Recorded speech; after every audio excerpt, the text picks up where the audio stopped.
ए,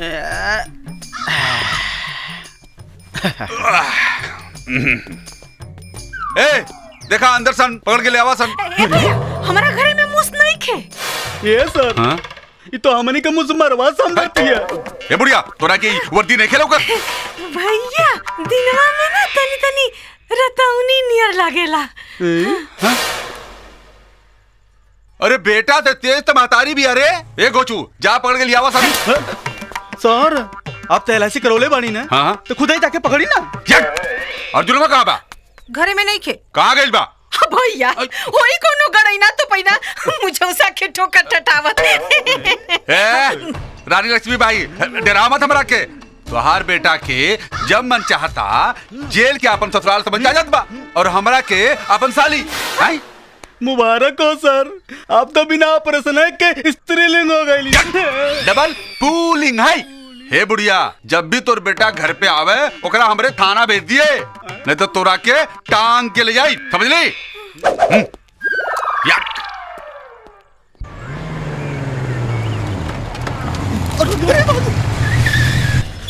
अरे सर वायरस घुसे वाला बा। जल्दी से अपना फोनवा में एंटीवायरस ढुका ली ना तो पूरा सिस्टम में ब्लॉक कर दी सर। ये का सर लॉक कर लिया। बताओ वायरस कौन है? अर्जुन अर्जुन अर्जुन बोल। अरे सरकार कैची छुरी लेके जल्दी थाने में पहुंची। अर्जुनवा हजामत बनावे ए चल गाड़ी के बाय घुमा। हमरा माई के धमकी दे के ते अपना जिंदगी में धमाका कर ले बाड़े। अब ते भड़कबे ना खाली तड़पबे।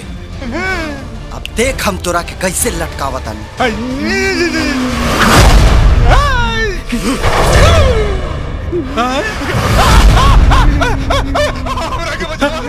हमने का कर सकता नहीं। सर के तो उल्टा लटका दिया।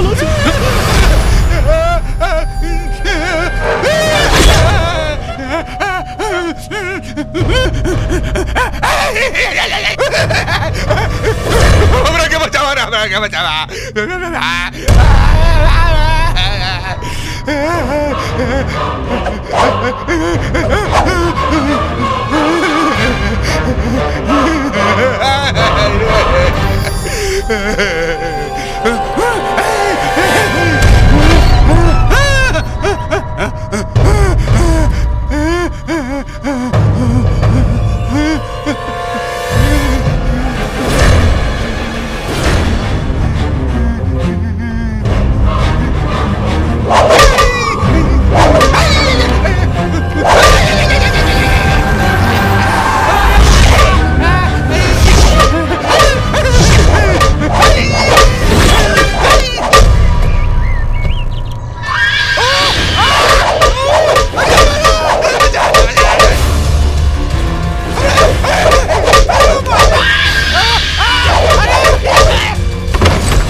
अर्जुन में कहाँ बा? कहाँ बा?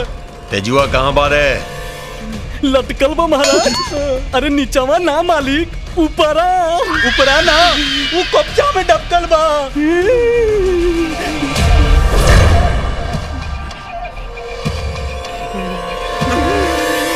ए तेजू, ए तेजुआ इधर आ। तेजुआ के बच्चा चल बाहर निकल।